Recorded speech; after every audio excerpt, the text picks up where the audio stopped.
Ito po yung katanungan natin dito guys, tungkol po ito sa mga gold bar na nailagay po na ng mga Marcos. Kaya panoorin po nyo kung ano man yung ipapaabot ng ating kaibigan Dwindy dito guys, dahil po ay sila po talaga yung nakakaalam din at saka si Inkantong Itim. Kaya lang si Rami hindi masyadong nakakaintindi minsan po sa sinasabi po ng Inkanto, kaya ako na lang muna magtatanong para maliwanagan po kayo Itanong natin kung may pag-asa ba na makuha at mabigyan, maahon ang mga naghihirap ngayon dito sa atin sa Pilipinas. Maraming tao guys na umaasa dyan, kaya maraming buto dahil po dyan, no? Lalo na po yung sinabi nila na kung siya po ay makaupo, tig 20 na ang kilo ng bigas, pero wala ang nangyari. Pero hindi tayo naninira dito guys, no? At least meron siyang naitulong sa atin mula nang siya po ay nakaupo. Kaya dito po tayo ngayon guys, itanong natin kung maambunan ba tayo, kung meron ba talaga na kayamanan na makukuha yung mga tao ngayon na inaasam-asam po nila nang makaupo sa pwesto sa presidente, si Bongbong Marcos, dahil po ay makapangyarihan na po daw kung kapag siya ay maging presidente. Kaya dito tayo ngayon guys, subukan po natin tawagin kaibigan si Otto. Kumusta po kaibigan? Ay salamat po, si Otto pa rin guys. Si Otto, meron po akong itatanong po sa inyo. Meron po ako itatanong, may sounds guys, no? Barangay po yan namin guys. Meron po ako itatanong kaibigan si Otto. Meron po ba kayong nalalaman tungkol po sa kayamanan po ng mga Marcos? Kasi may guys, magandang hapon sa lahat. Ngayon po, no, shoot out ko pala yung mga nagbabaka sakali po, no, sa kayamanan po ni yung mga Marcos, no? Kasi po mayroon pong gusto magpatanong sa atin, kasi hindi po siya na liwanagan po sa tanong po ni Ramil sa Inkantong Itim. Kaya dito po ako ngayon sa park, dahil po ako po yung chinachat po nila na itanong lang po ito guys, no? Kaway-kaway po sa umaasa na mabigyan at maambunan po sa kayamanan po ng mga Marcos, no? Kasi sa totoo lang guys, nanalo po si President Marcos dahil po dyan sa kayamanan na deposit po daw sa ibang bansa. Kung siya po daw ang mananalo, ay pwede na po daw niyang gawin na makuha yung kayamanan po sa ibang bansa para po ay itulong sa mga mahirap dito sa atin. Kaya ito po yung katanungan natin dito guys, tungkol po ito sa mga gold bar na nailagay po na ng mga Marcos. Kaya panoorin po nyo kung ano man yung ipapaabot ng ating kaibigan Dwindy dito guys, dahil po ay sila po talaga yung nakakaalam din at saka si Inkantong Itim. Kaya lang si Rami hindi masyadong nakakaintindi minsan po sa sinasabi po ng Inkanto. Kaya ako na lang muna magtatanong para maliwanagan po kayo Itanong natin kung may pag-asa ba na makuha at mabigyan, maahon ang mga naghihirap ngayon dito sa atin sa Pilipinas. Maraming tao guys na umaasa dyan, kaya maraming buto dahil po dyan, no? Lalo na po yung sinabi nila na kung siya po ay makaupo, tig 20 na ang kilo ng bigas, pero wala ang nangyari. Pero hindi tayo naninira dito guys, no? At least meron siyang naitulong sa atin mula nang siya po ay nakaupo. Kaya dito po tayo ngayon guys, itanong natin kung maambunan ba tayo, kung meron ba talaga na kayamanan na makukuha yung mga tao ngayon na inaasam-asam po nila ng makaupo sa pwesto sa presidente si Bongbong Marcos, dahil po ay makapangyarihan na po daw kung kapag siya ay maging presidente. Kaya dito tayo ngayon guys, subukan po natin tawagin kaibigan si Otto. Kumusta po kaibigan? Ay, salamat po, si Otto pa rin guys. Si Otto, meron po akong itatanong po sa inyo. Meron po ako itatanong, may sounds guys, no? Barangay po yan namin guys. Meron po ako itatanong kaibigan si Otto. Meron po ba kayong nalalaman tungkol po sa kayamanan po ng mga Marcos? Kasi may nagpatanong sa akin kung kailan daw makukuha, kung maambunan po ba yung mga taong manghihirap po ngayon.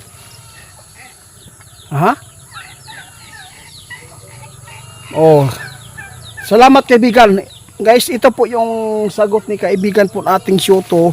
Ang sabi po niya dito guys, na yung kayamanan po na pinapangarap ng sambayan ng Pilipino, tulad po ng mga mahihirap, na umaasa po dyan, no? Huwag kayong umasa dyan, sabi po ni kaibigan, kasi po hindi po yan magagawa na matulungan tayo sa pamamagitan po ng inaasam-asam po ninyo na yung kayamanan na yan ay para sa taong bayan. Hindi po, hindi, sabi ni kaibigan. Ano pa ang maipayo po ninyo kaibigan, Dwinding Otto, dito po sa mga tao na hanggang ngayon tumanda na sila, no? Tumanda na sa kakahintay. Totoo yan, nakaupo si Marcos guys, na nakaupo siya, di ba? Anong nangyari po? Walang nangyari po na 20 ang kilo ang bigas, di ba? Wala. Lalo na yung gold bar, yung kayamanan po na na-deposit po daw doon sa ibang bansa, no? Kaya wala. Tama po yan kaibigan. Huwag kayong umasa. Magsikap kayo. Huwag kayong umasa sa ibang tao, dahil po mismo sarili po ninyo ang makapagbigay po ng kaginhawaan sa inyong pamilya. Kaya sa lahat po na nagpatanong, sana po ay naliwanagan po kayo ni kaibigan Otto. Ang sabi ni Otto guys, ulitin ko hindi yan mangyayari. Kaya gusto po nila na makalingkod sila sa pwesto para kung unsa man ang ilang gusto na makuha, ilahara na, no? Sa kanila lang yan. Sila lang po yung maayahay, dili ang sambayan ng Pilipino, ha. Huwag kayong umasa sa gold bar na yan, kasi hindi mangyayari yan. Hindi yan ibigay kung meron man. Mahirap din yan. Kaibigan, marami talaga nagsasabi, itiit, tulungan mo ako, tulungan mo yung mga tao. Kung masagot pa ni kaibigan ninyong Dwindie, kung totoo po ba yung sinasabi sa propesya na kung si Bongbong na ang makaupo sa pagka-presidente ay may kapangyarihan na po daw siya na mapalabas po yung maibinta, mapalabas po yung kayamanan po nila sa ibang bansa. Pero hanggang ngayon guys, malapit na, no? Until now, walang nangyaring gold, walang mga tao na nakatanggap ng ambon. Ang dami pong mga tao dyan na gumawa-gawa na lang ng grupo. Ang dinala po nila pangalan ng mga Marcos. Pero huwag kayong maniwala dyan, niloloko po kayo. Tapos ang dami lang nagdala po sa pangalan ni President, yung mga Marcos na apelyido. Ang daming nagdala para lang po ay paniwalaan. Scam pa rin yan. Wala namang gawas kung sinabi ni Bongbong, kung ako ay makaupo ng presidente, makukuha natin yung kayamanan, tapos ibibigay ko sa inyo para guminhawa po yung mga tao na naghihirap dito sa Pilas. Wala man. Kung mga tao lang yan na gumamit po sa pangalan ni yung mga Marcos, ginamit na yung pangalan nila para po kayo ay ma-scam, no? Guys, sa totoo lang, ipinapaabot ko ito guys. Kaibigan, si Otto, alam ko meron kang nakikita. Pati pa yung nanay ko dito guys, no? Oo. Meron silang team din, meron din po. No, sana po kung sino man yung nagdala ng team na yan, ginamit po yung pangalan ni Marcos.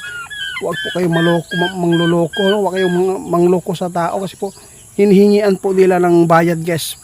Hinihingian mga t-shirt, ano pa yan. O kaya gusto ko lang maipaabot. Kung si Marcos po yung magsasabi ngayon, paniwalaan mo. Pero kung ibang tao lang, na ginamit lang po yung apelyido, huwag po kayong maniwala. Basta ang sabi ni kaibigan, kahit pa ilang presidente na makaupo dyan ng mga Marcos, hindi pa rin yan matutupad po yung inaasam po nyo ngayon, no? Tumanda na kayo, wala pa rin nangyari. Kaya pagsikap, no? Pagsikapan po nyo yung sarili po nyo na umangat kayo, no? Sa pamamagitan po ng pawis, sipag, diskarte lang yung marangal na trabaho. Maraming salamat po ma'am sa ipinatanong po nyo. Hindi lang ikaw, no? Marami pa po talaga na naputanong kung may puruhan ba na makuha yung kayamanan ng mga Marcos. Wala tayong sali dyan, hindi kayo mabigyan yan. Oo, alam mo, oo, sa totoo lang guys, yung kapangyarihan ng isang tao ay yung kayamanan na yan ay magagamit po sa kapangyarihan. Pero tulad nito, no, kaya nanalo po. Oo. Dahil po dyan, no, nanalo si Marcos dahil po sa gold, dahil po sa bigas na sa sinasabi nila na yung magsasaka na makabenepisyo nito. Pero wala, mas lalo pang sobrang mahal pa yung fertilizer at saka yung mga pang insecticide at saka yung para sa mga pang-spray guys sa mga palay, mas lalo pang mumahal. Pero yung presyo sobrang baba, parang hinihingi na lang. Kawawa yung mga magsasaka, mahihirap, naghihirap din. Kaya ma'am, tay, huwag kayong umasa dyan na sa gold na yan. Hindi yan maibigay sa inyo, no? Mawala tayo sa mundo, hindi, mawala tayo dito, hindi pa yan natin matitikman yan. Walang totoo yan, kayamanan na yan. Wala tayong labot ana, wala tayong sali dyan sa kayamanan nila. Kasi yung tao ay mahirap po sabihin, baka po sabihin naman nila nga delikado yan. Hindi man delikado ito, ipinapaabot ko lang kasi marami pong gumawa ng grupo na dinala po yung pangalan ni Marcos. Kaya nakakaawa po yung presidente natin, no? Nagawaan po ng di ba ganda din.